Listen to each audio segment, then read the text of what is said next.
Hey everyone, and welcome to Comic Breakdown. If you are new to the channel, do me a favor, hit that sub button, hit that notification bell, make sure you're not missing any of the content that we have coming out, because we are covering every issue of Future State right here at Comic Breakdown. In this video, we're going to be covering Future State Teen Titans issue number 1. Now, if you haven't been keeping up with the Future State line, go ahead and check out the playlist. It's in my description.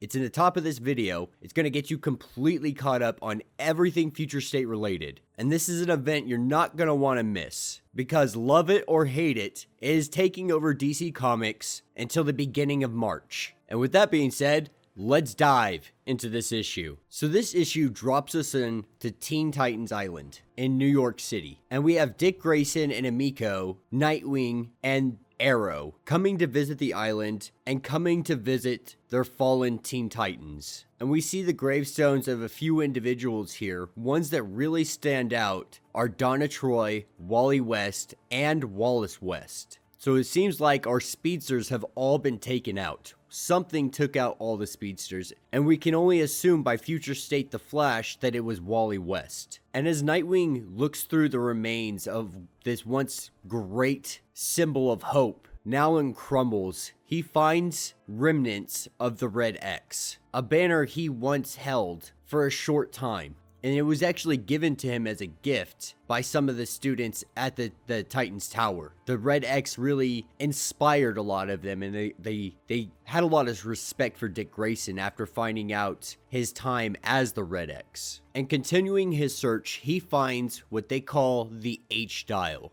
Now, a lot of people aren't really going to know what the H-Dial is, but it has been used periodically throughout the DC landscape. Now, what the Hero Dial does, it's like an old rotary telephone. And when you dial in Hero into the telephone, the person that dials it in is granted temporary superhuman powers. And then we pick up at the Titan safe house. And we have a new arrival, someone that just came through the gates, and everyone's wondering what they have to say. And I say they because Cyborg and Beast have been fused together, which they refer to him as Cybeast now. And so we see all of our Titans gather together, and they discuss what's going on. You know, their top priority of the day is to reestablish communications with Shazam's field team. And it's really awesome, the individuals we have here. We have Bratgirl, we have Gorilla Greg, we have Jacob, Johnny Chupacabra. So we have all of these individuals here, and they're all waiting to see what Cybeast has to say, because he came back to deliver a message, but they're unsure of what that message could possibly be.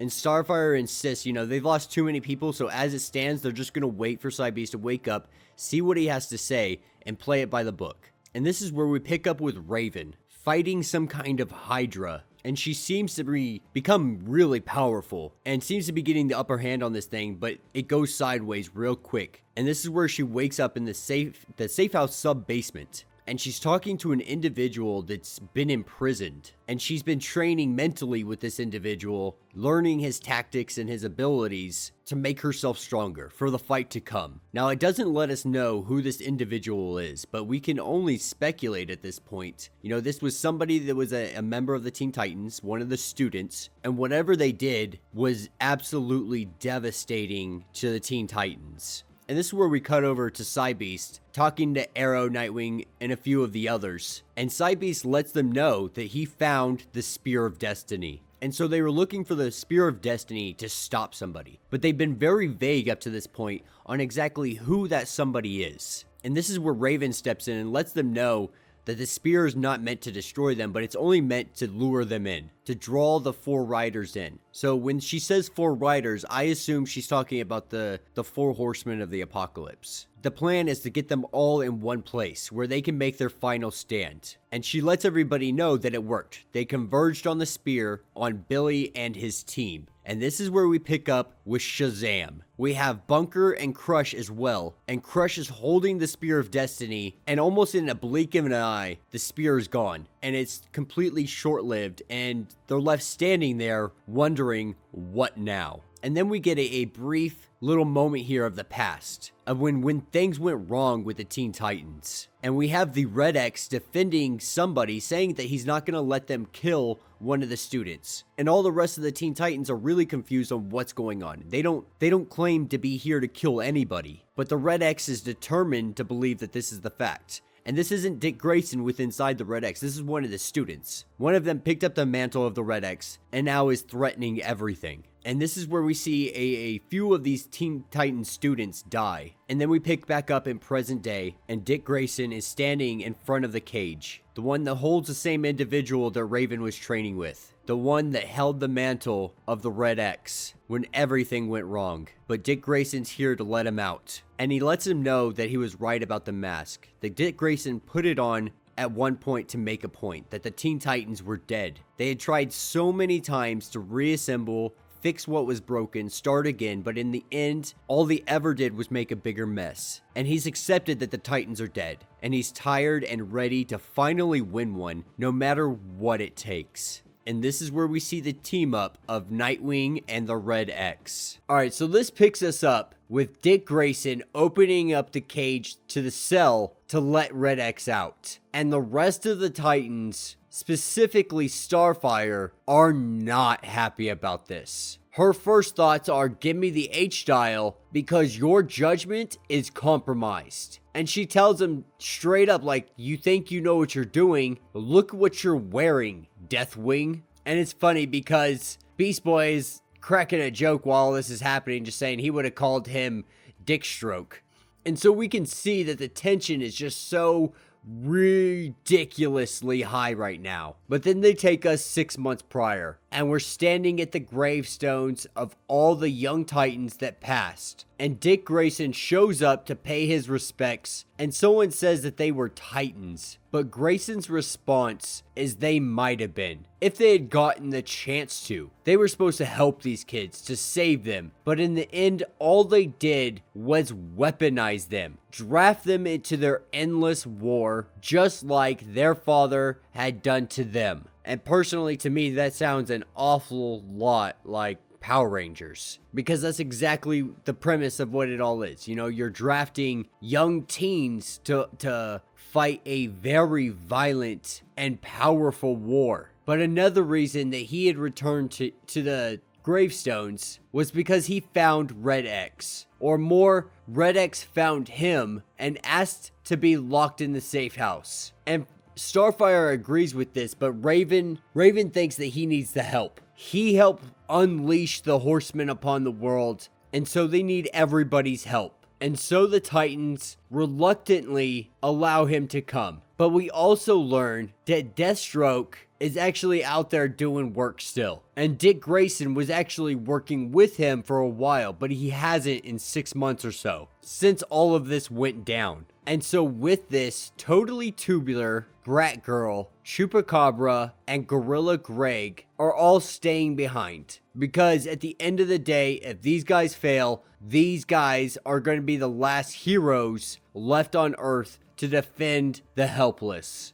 And then we get a little glimpse of the past. We see all the young Teen Titans messing with the H-dial, and they're trying to do something. What it looks like is they're trying to connect to Roy Harper, who is dead. Now, these guys don't really know what they're doing with the H-dial, and Miguel is trying to stop them because they messed with it, they tinkered with it, they made some modifications that it's possible this thing could literally give you powers. And then something happens, and they say it's working, and then everything goes white. And then we pick back up in present day, and our team is ready. They head out to the battlefield, where Shazam is already there. And this is where they're met with war, pestilence, death, and famine, also known as Wally West. Now, Wally West tries to call out to Raven to make her drop her guard, but she doesn't, because she knows at the end of the day, Wally is dead, killed by famine, and Raven's gonna make all of them pay. Shazam comes in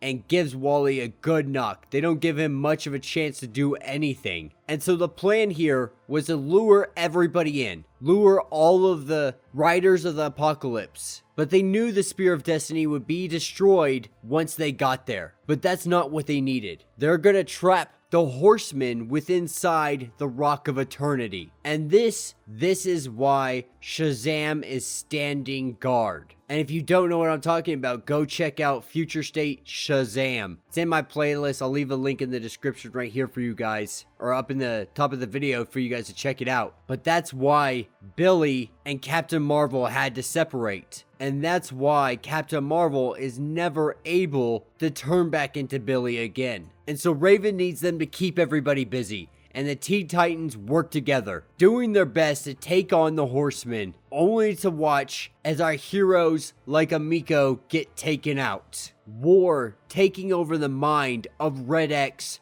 and Dick Grayson. These two start going head to head with one another, and then everybody else starts to turn. And it's looking like this is going to fail. Bunker trying his best to hold everything back. And as the time gets closer, they're trying to hold off this line as long as they can. And this is when Dick Grayson runs up to Red X, and Red X hands him the mask and is given the H-dial. And he takes off, trying to buy enough time for Raven. He knows what he has to do. He gets the distraction up and going, hollering, yelling at the Horsemen that have now combined into one.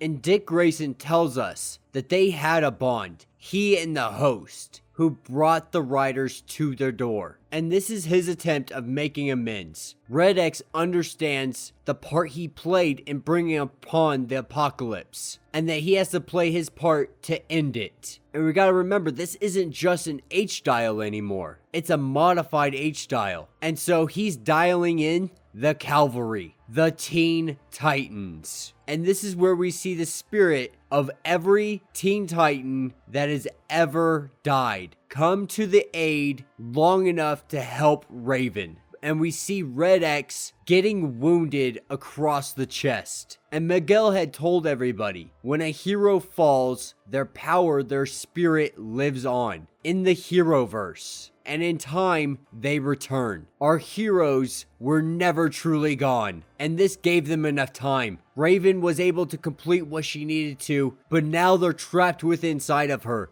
And so Shazam takes her to the Rock of Eternity, and Shazam vows that nothing will ever escape the Rock of Eternity, not as long as he stands guard. And that will be the end of this issue. Now, it does let us know that this will be continuing on in a March series called Teen Titans Academy, coming out March next month. So let me know what you guys think down in the comments. I'm sure a lot of people are disappointed that we didn't find out who Red X is, or at least they're not coming forward and just saying who it is. But it's starting to appear more and more like someone in the Bat family. It's someone that's a good tactician. It's someone that Dick Grayson trusts. And there's only a handful of individuals at this point it could really be, unless they've created a whole new persona to fill the shoes of Red X. But yeah, let me know in the comments, what do you guys think? I know there were tons of theories last issue, but let me know. And also, what do you guys think of the new and improved Dick Grayson? It seems he spent a lot of time with Slade Wilson, enough to pick up at least a little bit of his look. So I'm very interested to see a lot of that history. Hopefully we get to see a Nightwing Deathstroke team up later on down the line. But yeah, let me know what you guys think down in the comments. If you have not yet, please do me a favor, subscribe to the channel, hit that like button, hit that notification bell, and until the next video.